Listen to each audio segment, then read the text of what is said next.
Hey guys, it's Jeff from Wccftech. We're going to be talking a little bit about Mad Max and how good and or bad this game is.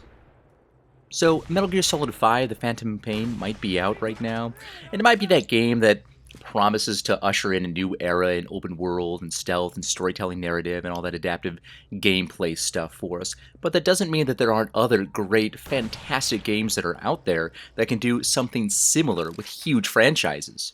And this is just one of them, Mad Max.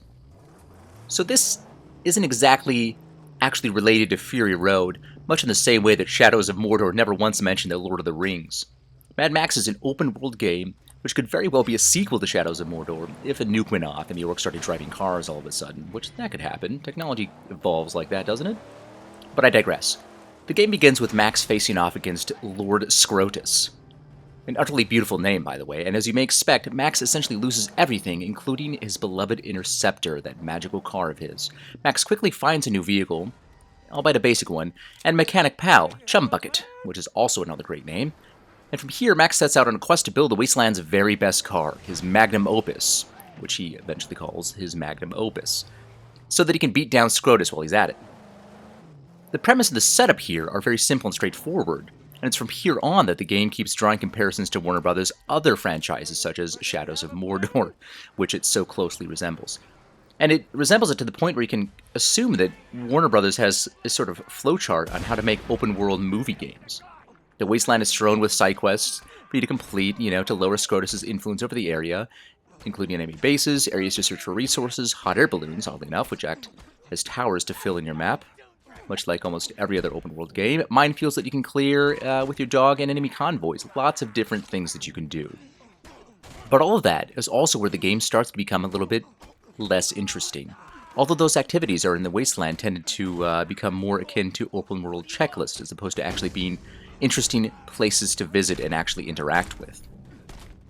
Oddly enough, the areas that you go to collect resources actually become not profitable very quickly, so that you don't really want to go keep visiting them, and their only redeeming factor being that they potentially have project parts you can use to upgrade your base.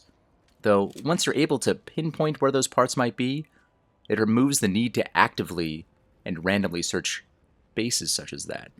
So you really don't have a reason to visit all of these wonderful, great side quests. Minefields, too, are probably going to be the worst activity of the bunch. They can only be cleared with the dog in tow, which can only be taken out while using the buggy. And unlike almost every other vehicle, this buggy can do nothing but drive with a dog. Considering how often you might find yourself faced with enemy drivers trying to run you off the road, the Indefensible Buggy isn't worth anything at all. It's completely useless unless you're actually clearing these minefields, and only the minefields. So this vehicle was created specifically for this activity. And it makes it a very lengthy process that might be interesting the first time, but it never really becomes fun. It's something you have to do if you're one of those 100%ers. Luckily, however, the magnum opus, that most beautiful and magnificent of vehicles that you get to build, does remain fun throughout the entirety of the game. Upgrading and adapting your ride to destroy the enemies roaming the wastes is a fantastic experience, because you can upgrade the opus to accommodate a sniper rifle and a harpoon, both of which actually become invaluable against certain types of enemies. You can rip off enemy tires, tearing enemies out through the windshield, well-aimed shotgun blast to the gas tank. A lot of things make this game great. Vehicle combat was well done here. They took the time here to make it a focus, much like it is in the movies. And then, of course, there's hand-to-hand combat on foot, which is actually very satisfying and effective. The combat in Mad Max is actually very similar to the Batman Arkham series, with enemies being punched with one button and parried with another, and you can mix up those combat buttons by throwing fuel tanks at enemies to blow them to pieces, pick up melee weapons to beat them with, and that's pretty much it. Combat is pretty simple, and you'll rarely find yourself overwhelmed unless a sniper is on Overwatch or you have a car trying to run you down while you're, trying to brawl somebody in the road.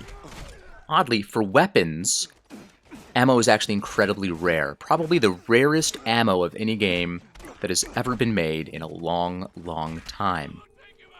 Luckily, though, once you upgrade your base, you can refill your ammo each time you go home. And that's definitely the easiest and fastest way to do it. However, out in the Wasteland, yeah, that's no bueno. You're not going to find very much, ever. It's a very strange situation here, because Mad Max is a game that was really enjoyable, despite really not having very many expectations. You didn't really expect it to be special when you look at it, because it does almost look like a clone at first glance of Shadows of Mordor. But when everything is brought together, it's really not that bad. The open world here may not be the most interesting, and the characters may not be all that memorable, and the quests might not exactly be all that inspired. But this is a competent game made by an obviously talented team of developers, and they honestly blew away our expectations for a Mad Max game out of the water. The gripes ultimately feel minor because the game as a whole is very satisfying and fun to play, save for a few of those more menial challenges that come across your way. So with that, Mad Max is recommended. Yet of course there are a plethora of things that are frustrating about the game. There really are, and it truly is a shame, but it's a great game with a lot of quality and a lot of good qualities about it.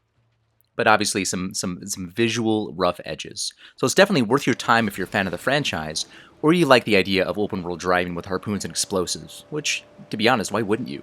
And for crying out loud, it's Mad Max. And look at this car, it's amazing. So if you like the open world concept, if you love Shadows of Mordor, then you're definitely going to love this game. Just be advised there are going to be some interesting bits to it, but overall, it's going to be quite nice. And you might actually like it. So give it a try.